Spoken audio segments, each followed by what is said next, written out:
Right, good day all. Moving along to Surah 13. Right, Surah 13. It says, "It is Allah who erected the heavens without pillars." Right?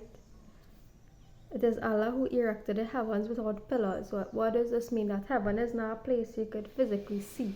Right? Heaven is not a place you could actually physically see. Meaning life after death, and there's a heaven after death that you could actually see. Right? Whatever is on heaven is within yourself, either within yourself or you experience heaven on earth in whatever way, right? But the fact that the point about heaven being erected as a throne or as a place above earth, right? I don't know if that really exists, right? So the concept is really about heaven without pillars, meaning that heaven being what within yourself, or you created heaven on earth, right? So he made subject the sun and moon, each running its course for a specified term, and arranges each matter, right? Signs, some of us might receive signs, right? And it is said that you must be what? Certain of the meeting with God, right? Certain of the meeting with God. You are to be certain with your meeting, certain of your meeting with God, right? It is He who spread the earth, right? Created the earth and placed firmly a set of mountains and rivers, and from all the fruits. He created the earth and placed therein mountains, rivers, fruits, right? And in that is a sign for people who give thought, right? And within the land and neighboring plots and gardens of what? Grapevines, crops, palm trees, growing from trees or roots or otherwise, right? And it is said, indeed, this is a sign for those people who reason, right? So the book is telling us what you should eat as a people of intelligence, right? As a people of intelligence, or higher thinking meaning higher than the animal kingdom, higher than the plant kingdom, or more evolved consciousness than the plant and animal kingdom, meaning people who can reason, people who can utilize their conscience, right?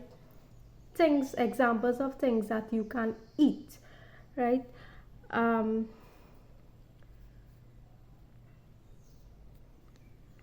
Right. It says that for every people is a guide, right? A guide. Right? A guide doesn't mean God, right? A guide is simply people or persons who help you to move through life, right? Move through life and move through death, right? A guide is not God, right? Allah is Allah, God is God. Guides, people have guides, which are mentors, spiritual teachers, mentors, etc.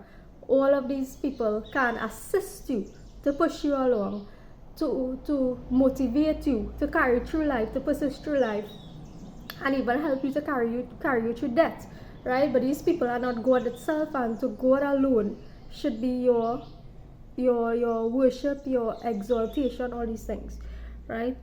Allah knows what every female carries and what's in the womb, or what has been lost, right? What the womb prematurely loses, right? Allah knows all these things. He knows of the unseen and the witnessed, right? He knows whether he knows your speech, whether you conceal or publicize it, right? Whether you conceal or publicize your speech, right? So some of us I might come here teaching all these nice teachings, right? But in private conversations with friends, whoever, family members, or your private group settings, your social circles, your conversations might be quite different, right? My conversations or your conversations might be quite different when you are in your clique, right? Or your social groups, whether it's ethnic, social class, right? Status, right? You might come here and teach all these nice teachings, right? But in private conversations with your cliques, your conversations might be in fact quite the opposite. So it says that Allah knows your speech, whether you conceal it, or you publicize it, right? Right. 11. Allah will not change the condition of a people until they change what it is in themselves. So this is what also referring to all these things we have previously talked about, as well as the above 10, right? No, number 10, right? Verse 10, right? So things like gossip, things like what we eat, right? All these things, change that which is within yourself, right? And then Allah will change your condition, right? It is He who shows you lightning, causing fear and aspiration, and generates the heavy clouds, right? So these things like thunder and lightning and so on, right? Shouldn't if you're growing up children, don't teach them to fear these things. Of course, you don't want your child to be struck by lightning, but the point about it is it being what? A force of nature, right? Forces of nature, right? Forces of nature, and is caused by God in particular. Earthquakes, thunder, lightning, all these things, forces of nature, right? So, and it all comes about what? Change. This is all change, right? We are all going through a process of what? Change, right? So all these things are forces of nature, right? All in the process of change, right? And I'm not referring to what stuff created by if they are man-made events, like man-made earthquakes or things caused by organizations of the earth, right? Events caused by organizations of the earth and organizations of belonging to man on earth and all these things. I'm talking about actual forces of nature, right? To train your children to not fear, not be afraid, right? You move through these things as a process of what? Change. To Allah alone is the supplication of truth. So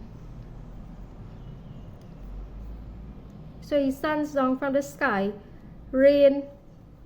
He sends down from the sky rain, and valleys flow according to their capacity, and the current carries a rising foam.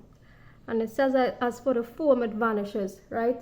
So over time, things that what are not beneficial, things that do not make sense anymore, things that are wrong, erroneous, right? These things, that's just the deeper meaning of the verse. These things would fade, right?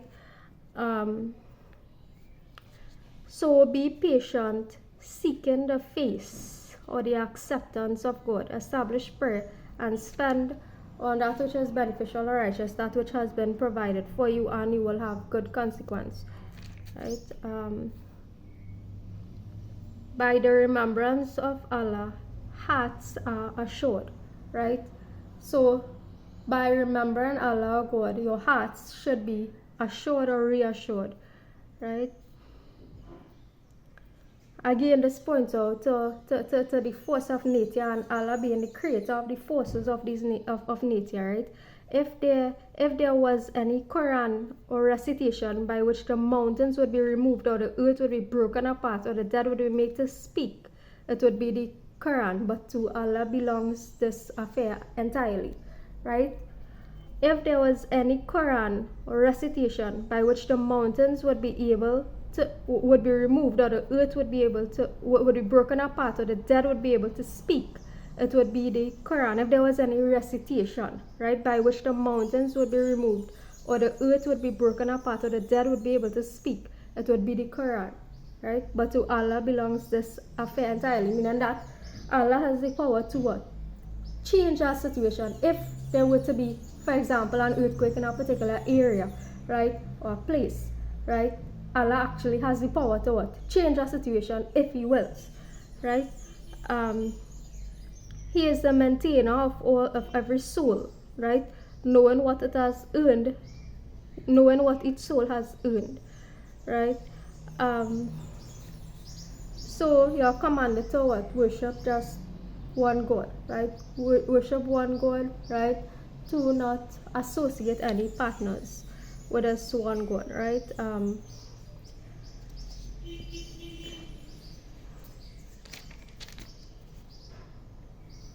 Right.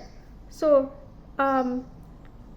this final comment is about release and control and surrender, right? Release and control and surrender, because like a lot of us have been in situations in our life where we enjoy having a sense of control over a situation, right? So we enjoy having control over what, ourselves and over situations, right? That's just part of the nature of human beings, right?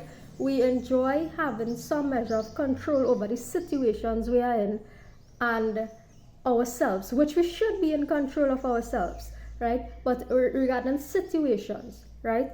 A lot of us like to control situations, and this is just a point to note, or just a word of advice to gently let go, right? To let go and surrender, because we might plan a lot of things, right? You might plan what school you want to go to. You might plan what who you want to get married to. You might see this person, you might like this person, right? You might be attracted to this person, right? You might want to get married, you might want to have this particular vehicle, you might want to drive, live in a particular country, and you might be working, right? You might be working very hard towards that, right? You may be working very hard towards that, right? But sometimes this is just not what the universe or creator of the universe has arranged, right? So the point is to do what you can, or do what you should be doing, and let go. Surrender the rest, right? Surrender the rest, because sometimes our plan is not the creator's plan, right? Sometimes our plan, right? And there's a lot of things that get completely thrown off for me over the past few years and stuff that I never even expected, right? Who even would have thought I'd be teaching this Quran? Like, who in God's great earth would have thought that I would have been teaching this book, right? So a lot of things for me got completely thrown off, right? Unexpectedly, right? But is to release the control that we want to have over particular situations, and seek to just maintain a stability within ourselves, and let God take care of the rest, right? Have a good day, everybody.